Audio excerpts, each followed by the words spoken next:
geographic location. Where is the best place to buy property? Well, that's like asking how long a piece of string is.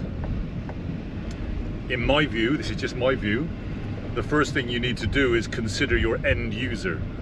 So if you want to let out to students, well, then you need to be right next door to a university. There's a man with a bowler hat in front of me. There you go. So it's no good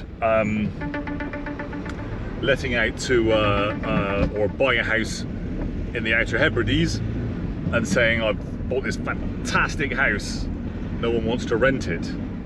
If you want to rent to the social sector, you need to take careful consideration. Are you going to get the rental income, the yield, from a posh area that is going to have expensive houses? It's highly unlikely. People aren't going to go there, and you're going to get a lot of resistance. So you need city centre type housing that's on top of each other, where everybody walks to places. Now, I've just watched a number of reels, where a rather prominent influencer is making reels, and he's just helped a 17-year-old youth, so obviously under the age of 18, buy a house in Scotland. Now, I think he lives somewhere in the home counties or the Midlands, something like that. Well, that's brilliant, isn't it? So they bought a house, a flat in Glasgow. Well, that's just fantastic. What happens if they get a leak? How does he maintain it? What, are you serious? How do you maintain something at that geographical distance? Imagine it's me. Now, I live down here in Bristol. So we're on the edge, we're on the M4, M5 interchange. Yeah? Now imagine if I bought a place in Glasgow. So someone says, oh yeah, I've got a leak, or my boiler's broke, or anything, or the door handles come off. What are you going to do? Well, you're on the phone and you say, right, okay, well, it's whatever time. If I leave right now, well, I'll see you, well, Tuesday then. Because, like, it's Glasgow. Where are you going? What's that about? That's so duh. Now for me, like I just said, I'm on the M4, M5. I chose to buy, in my view, the properties in one postcode. So it's in one postcode. All of them is in one postcode. And I live in the same postcode. That means from a maintenance perspective or an emergency perspective, I can get to them. Now, sometimes I'm on holiday and it's not. But if somebody's got a dripping tap, well, I'll say I'll see you tomorrow and at 9 o'clock. If someone's got an emergency, oh my goodness me, I can go there straight away. Now, if I'm honest, if I had my time over again, I'd even condense that in and almost have them in 2 or 3 streets. That's my view at this time of my life. But I'm quite happy that I just drive around one postcode and I can service everything that we need to service. Now, like I said, I'm on the M4, M5 interchange. We have an issue where I thought, where do I go? And for me, North Bristol seemed a nice place because I was around here anyway. But then it seemed a perfect location for me because, oops, a daisy red light. Because what happens is, the M4, M5, up is the Midlands and the rest of the country, down is Cornwall, left is Wales, and right is London and the home counties. Wow. There's 2 major train stations, there's 2 universities, and one of them is right there in North Bristol, and we have a massive industrial complex called Avonmouth. That's a beaut. You want to live there. So you got just job, and there's retail parks. There's a massive retail park as well that is a huge employer, and so there's retail parks everywhere. So what I'm saying is this city is very industrial. So North Bristol is super well fed. There's an airport, well, that's South Bristol, so that's not so, but the two train stations, the motorways, if you go down near Avonmouth, all you're going to see is articulated lorries. So you say, well, what's that got to do? Well, that's got to do a lot, because I keep on banging out about this. You need to consider who you're renting to. The end user is vital. Who are you renting to? Because if you're renting to a certain sector, and so if you said, I only want to rent to students because it's temporary accommodation, I can get away with smaller room sizes, they turn over every year, that's brilliant, and you're nowhere near a university or a college or a further education, then you ain't renting to students, are you? Pretty simple. The other way can be equally as easy. So you say, right, I only want professionals. I've got this great big 8-bed HMO, house of multiple occupation. We've got 8 ensuite bathrooms. It's beautiful. It's absolutely. But then you bought it in a tiny little village on the outskirts of the middle of nowhere. Well, you're not going to get 8 professionals queuing up to rent it out. Now, this is pretty important, because what tends to happen is you're going to advertise it. 50 people are going to say, yeah, I want it. 25 of them are just fishing. 10 of them are probably estate agents that want the place. So 25 of them are going to be like, yeah, whatever. You answer them and they don't get back to you. A bit like Facebook Marketplace. Is it still available? You say yes, and it just goes quiet. So out of 50, you might, by the time you've whittled it down to serious people, you might have 5 that might be interested.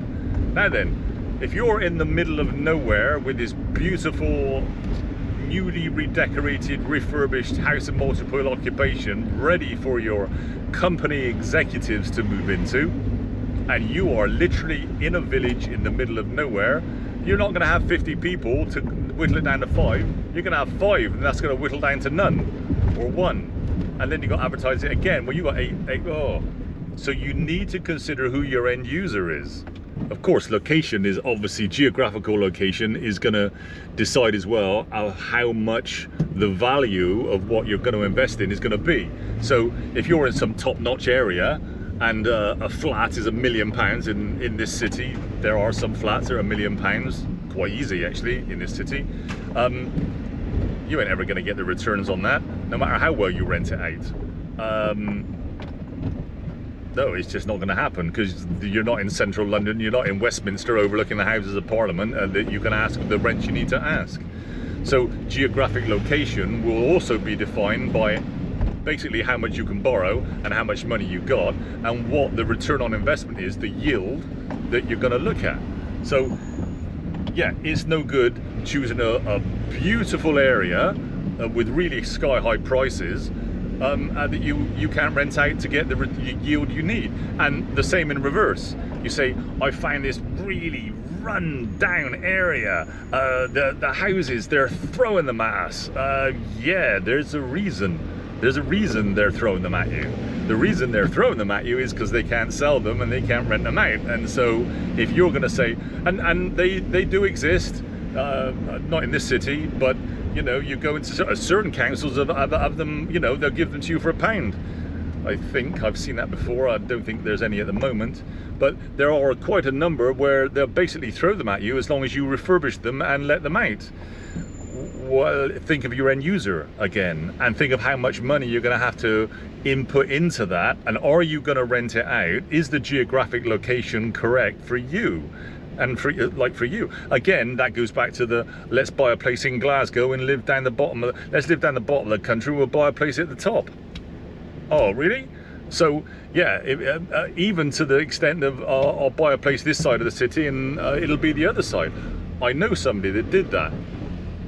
He lived in South Wales.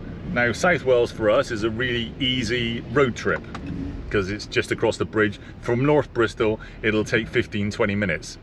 Except in rush hour, in which case it doesn't take that. It takes an hour or more. And if there's a crash, goddamn, you're done. So you're stuck if there's a crash. Now, if there's an accident on the motorway, that 1 hour can turn to 2 or 3 and back.